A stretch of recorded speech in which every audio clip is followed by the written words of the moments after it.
Welcome to today's tutorial. I wanted to look at forearm stand a little bit more in detail as you have time to just try some of the drills at home, so you can have a safe way into forearm stand and a more sustainable way to practice. So we start just in a regular plank. I like to be on the dorsum of my foot because then I have to bring more attention in my shoulders and squeezing my legs together. If that's too much, of course, you are welcome to stay on your toes. Here already I feel like that the weight is evenly distributed, my shoulders on top of my wrists. And I want to keep that alignment as I lower my elbows. So my elbows want to be in line with my shoulders. Hold this forearm plank just a little longer.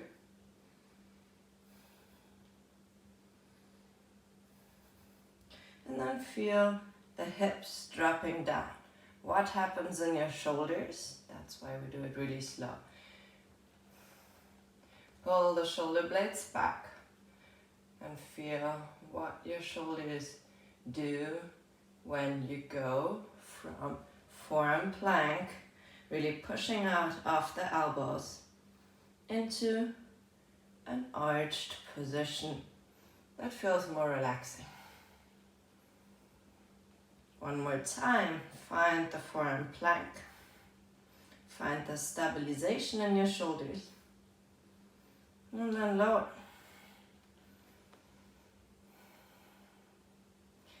Next time you're in your forearm plank, come onto the toes if you're not there yet, and walk your feet in. By walking your feet in, I want you to be aware of not letting the shoulders collapse forward. So if you have to have a bend for that, that's fine. But what I see happen a lot of times is, as we walk from here all the way forward, we keep shifting the weight so that our nose is almost touching the floor. But we want to keep the shoulders on top of our elbows. Let your head rest and find that pushing action out of the shoulders, and then release. Really push, feel how your head is going towards the mat, lower belly in, and release. One last time. And exhale. Slowly come sitting on your knees and just take a moment to wiggle your shoulders. And then take a block or a water bottle, anything that is shoulder width apart.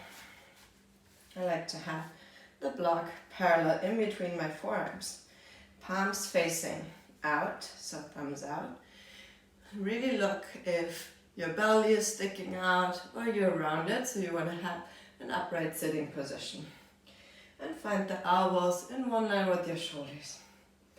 Push out and pull the shoulder blades back. Just forward and back a couple times. And then find a neutral position. Try to move the block up a little bit, still external shoulder rotation. And exhale down. The rest of the spine stays aligned. Inhale, reach up as high as it will go without moving into an arch position. One last time. You can really squeeze the block. That helps to bring the awareness there. And exhale, release. When we are on our mat, when our shoulders are not open enough, sometimes the elbows slide out.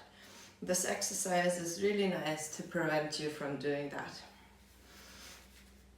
We want to take one more opener for the shoulders. I like to bring both of my elbows on a block, but you can also do it on the mat. This time you want to place the block in between your hands. And you can walk your knees back as wide as you can. I like to bring my head through. Just stay a moment here, but also here you don't want to just drop your belly. Keep the rib cage in, keep that slight engagement in your core. Keep pressing the block together.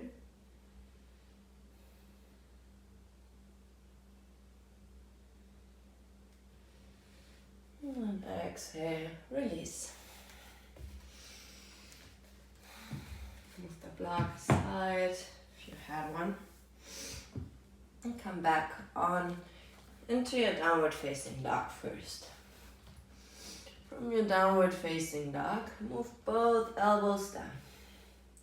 Let's do that 3 more times. Push into the hands, straighten both elbows. Exhale, lower the elbows down. Push and release down, but with control. One last time. Push, feel the shoulders next to the ears. Exhale, release. Let your head just hang down for a moment. Feel the push out of the shoulders. See if you feel like you can walk a little bit closer. So here, maybe knees bent.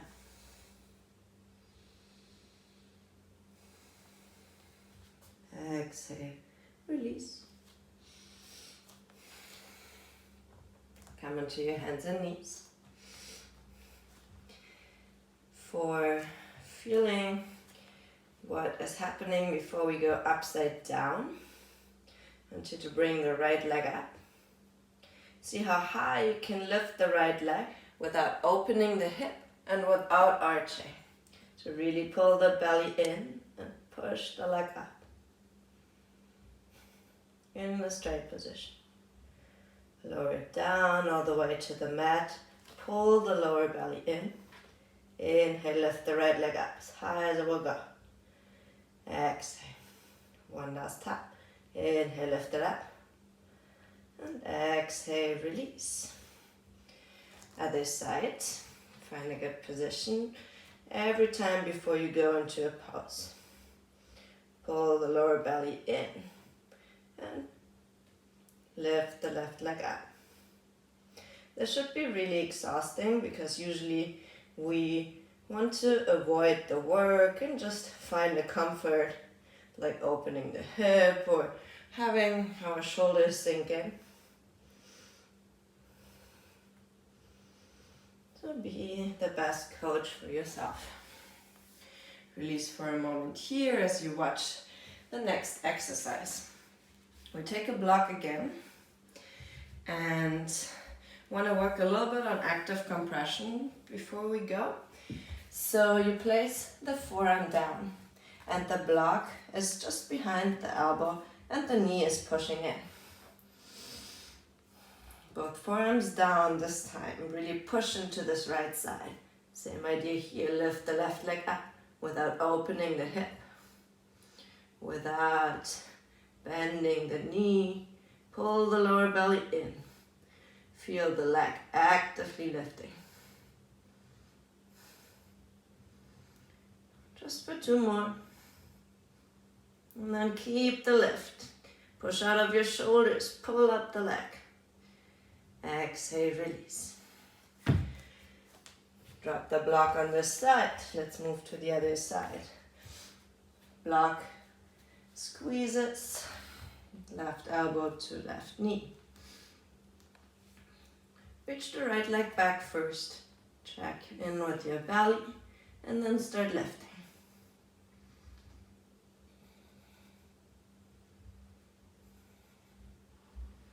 And 2 more. Keep the lift, keep pushing. Exhale, release. Very nice. Take a seat back. Maybe just a moment in child's pose to release the shoulders, to release the back. It's a lot of active work for our leg.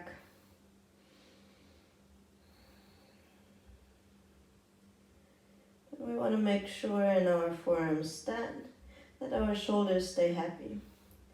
and they're in a quite vulnerable place if we let the elbows drift out, or if we like have the shoulders too much in front of our elbows. So let's start back in our downward dog. Bring both forearms down. Check again. Are my elbows shoulder width apart? You can look forward and then walk it in just a little closer. Lift your right leg up. Pull it all the way to the sky. I like to come onto my toes to already feel that lift. But you want to keep the belly in. You don't want to stay in an arch or open the leg. Push into the toes. Lift the right leg as high as it will go. Exhale, release. Other side, right leg down. Place it in the midline of your body. Left leg lifts up. Come onto the toes. Pull the belly into the spine. Lift, lift, lift. Exhale, release. One more child's pose here. And you should feel a lot of work in the shoulders as you're lifting the leg. You're constantly pushing into the mat. I really feel like I'm tearing my mat apart. Okay, let's move on to L kicks. If you are one of the people that has the tendency to slide out with the elbows, I would suggest to put a block between your forearms so you can squeeze here. And sometimes it's easier for our body to understand if we have something in between that we have to squeeze. So we walk up. You lift one leg up and then shift the weight forward like we did before. At one point you feel like I can do a little hop, maybe 2 or 3 times. If you catch some hang time here, that's great. Hold it for a sec, come back down. Same thing on the other side. Try not to skip a leg.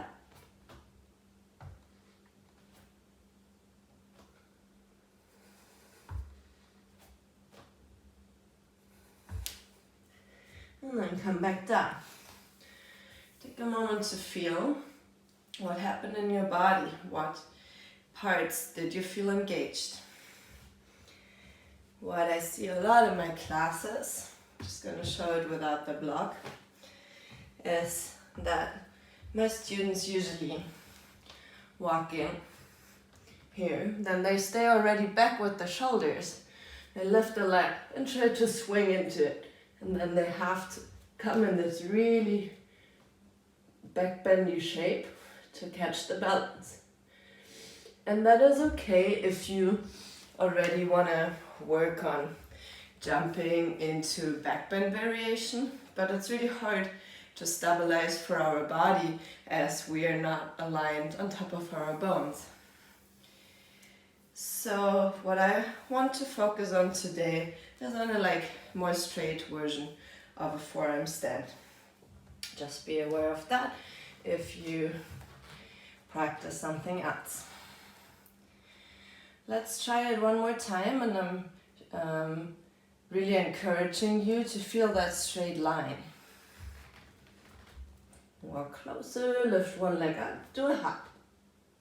Feel that L shape, pulling into the spine with the belly instead of dropping back. Also here, if you have already a good forearm stand practice, you can play with actually loosening the core and pull it back into your midline.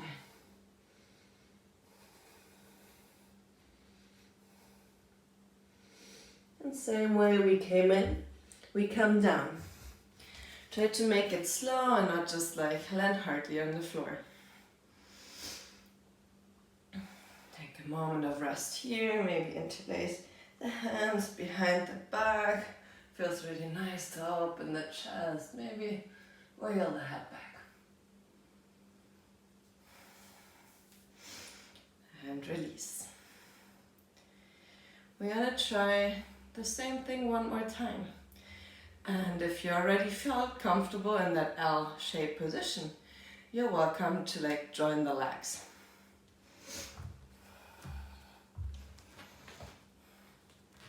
Find your forearm on the ground, walking closer. Feel one leg lifting, and the jump only comes from the lower leg. I'm not swinging my upper leg.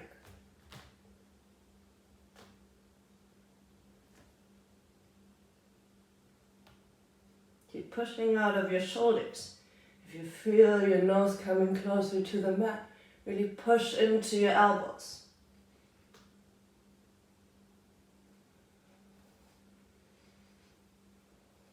And same way down.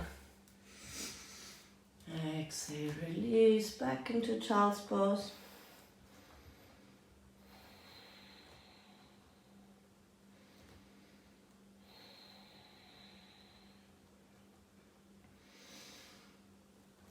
And I come back up. I would not suggest you to kick against the wall because that already makes our shoulders collapsing more forward, and it's really hard to hold for our shoulders there. So I would rather use the wall behind me. So as forearmstand is a quite challenging pose flexibility wise, sometimes that helps to have one leg already higher. So you walk in, lift one leg up and put it against the wall. Lift the other leg into the sky. You can stay here and maybe push away from the wall. And whenever you feel like it's too much, you can come back to the wall. Maybe join the legs.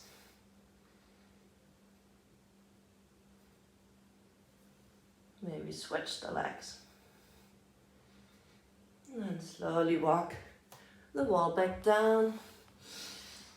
Always find a moment to rest, not only for your body, but also for your mind.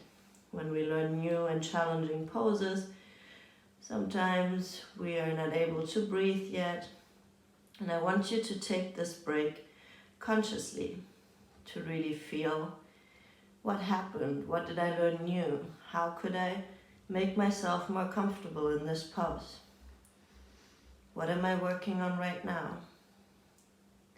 There are so many little details to one simple pose.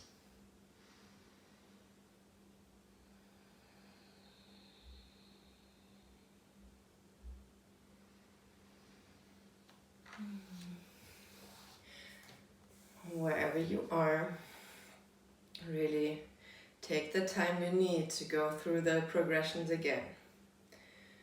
For my advanced students, I have one more drill that I really like to show, as at some point we want to find range of motion in our inversions. I really like to come into my forearm stand. Find my straight line first, drop the head. That also allows me to have a much straighter line. I'm going to shift my gaze, drop my feet back, and then come into the scorpion variation. The chest moves forward, the feet are moving towards the head. To come out from here, I have to engage my core, push into my elbows. From here, I'm going to bend my knees towards the chest and reaching my head through. Opening the shoulders actively in an inversion. Same here, come back to neutral and slowly lower down. Back into your child's pose. Relax the shoulders completely. Feel all these little shifts that we do to stay balanced.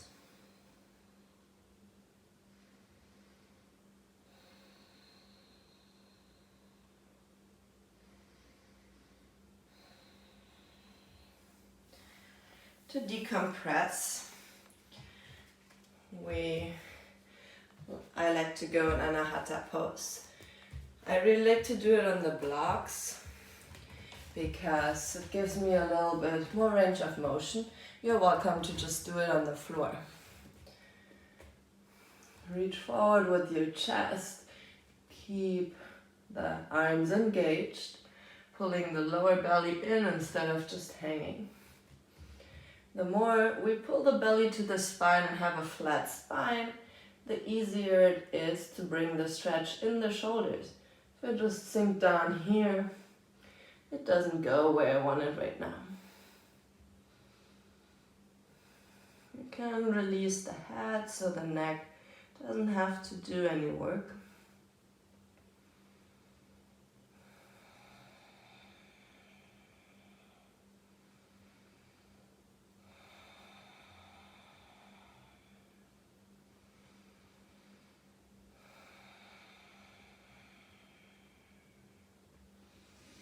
And then release back up.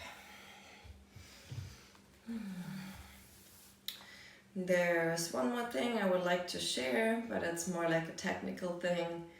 When you are in your forearm stand, try not to aim looking in front of your hands, but more like really in between your arms, because the more you lift your head and look in between your arms, the more likely it is to arch.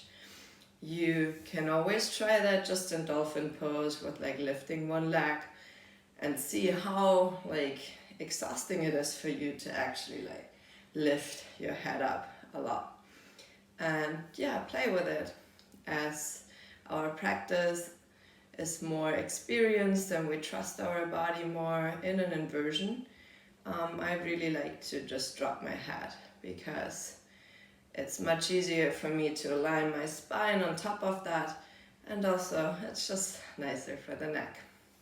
Well, thank you so much. I hope you could use some tips, and yeah, I'm happy to answer questions. Feel free to reach out.